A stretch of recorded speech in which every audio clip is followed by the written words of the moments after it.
طبعا هذا مسير كشفي خرج اكثر من 1500 كشاف من ابناء الكشاف في قطاع غزه ليناصروا اخوانهم في الضفه الغربيه والقدس، وهذه رسالتنا في العمل الكشفي. مبادئ العمل الكشفي انبثقت وانطلقت من المبادئ العامه والمهمه، الواجب نحو الله والواجب نحو الوطن، وها نحن نقوم بواجبنا نحو الوطن في نصره اخواننا في الضفه الغربيه والقدس.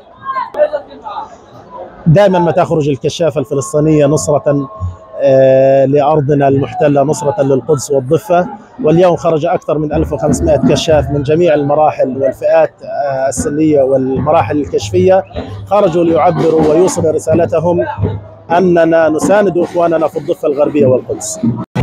اليوم الحركة الكشفية الفلسطينية في قطاع غزة ممثلة في رابطة المجموعات الكشفية الأهلية تنظم مسير كشفي هادر تضامن مع أهلنا في الضفة الغربية في مدينة القدس مع المرابطين في مدينة القدس. نقول لهم بأن الكشاف الفلسطيني اليوم يقوم بدوره الوطني، يقوم بدوره المتضامن مع أهلنا في جنين، في نابلس، في طول كرم، في الخليل، في القدس، في الأراضي المحتلة عام 48، بأن الكشاف الفلسطيني دائما يقف بجانب قضايا الوطنية وقضايا المجتمعية.